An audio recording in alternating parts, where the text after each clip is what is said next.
राज्याचा अर्थसंकल्प आज सादर होणार. अजित पवारांच्या निधनानंतर मुख्यमंत्री देवेंद्र फडणवीस अर्थसंकल्प मांडणार. शेतकऱ्यांना काय मिळणार याकडे लक्ष.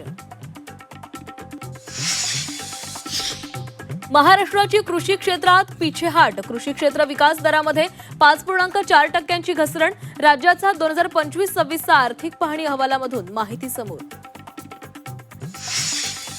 राज्यामध्ये 48 लाख कुणबी नोंदी आढळल्या. आतापर्यंत 12 लाखांहून अधिक कुणबी प्रमाणपत्रांचं वाटप. मंत्रिमंडळ उपसमितीच्या बैठकीमध्ये महत्त्वाची माहिती समोर. राज्यातील सुमारे 50 बिबटे वनतारामध्ये पाठवणार. वनमंत्री गणेश नाईक आणि वनतारा व्यवस्थापनामध्ये करार. वन विभागाच्या निर्णयानंतर विरोधक आक्रमक होण्याची शक्यता. मनसेचा वर्धापन दिन यंदा किल्ले रायगडाच्या पायथ्याशी होणार. राज ठाकरे स्वराज्य भूमीतून मनसैनिकांना मार्गदर्शन करणार. मनसेच्या सदस्य नोंदणीचाही शुभारंभ करणार.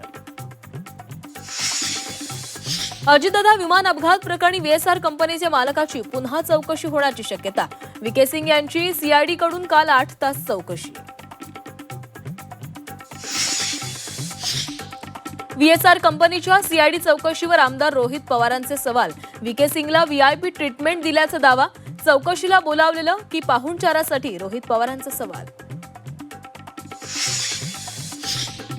बेपत्ता सुखोई विमानाचा अपघात. आसाममधील कार्बी आंगलोंग परिसरामध्ये विमान क्रॅश. पायलट पूर्वेश दुरुकरांसह स्क्वॉड्रन लीडर अनुज यांचा मृत्यू. कुटुंबावर दुःखाचा डोंगर. नागपूर 12वी पेपरफुटी प्रकरणात आणखी एक गुन्हा दाखल. पेपरफुटीचं मुख्य केंद्र उमरेड असल्याचं उघड. शिकवणी संचालक डॉक्टर अतुल चौधरी पोलिसांच्या ताब्यात. हिंगोलीमध्ये नराधम बापाचा अल्पवयीन गतिमंद मुलीवर अत्याचार. पीडित गतिमंद मुलगी 4 महिन्यांची गरोदर.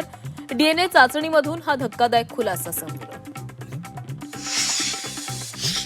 इस्रायल-इराण युद्धाची तीव्रता 7व्या दिवशीही कायम. दोन्ही बाजूंनी एकमेकांवर जोरदार क्षेपणास्त्र हल्ले. आतापर्यंत इराणमध्ये 1230 जणांचा बळी. युद्धाच्या वणव्यामुळे तेल गॅस वाहतूक ठप्प. मुंबईसह राज्यात उन्हाचा चटका वाढला. उन्हाचा पारा पोहोचला थेट 38.9 अंशांवर.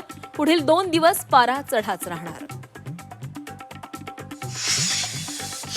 राज्यामध्ये आज तिथीनुसार शिवजयंतीचा उत्साह. मुंबई विमानतळावर उद्धव ठाकरेंकडून शिवरायांना अभिवादन, तर शिवाजी पार्कवर राज ठाकरेंकडून शिवरायांना वंदन.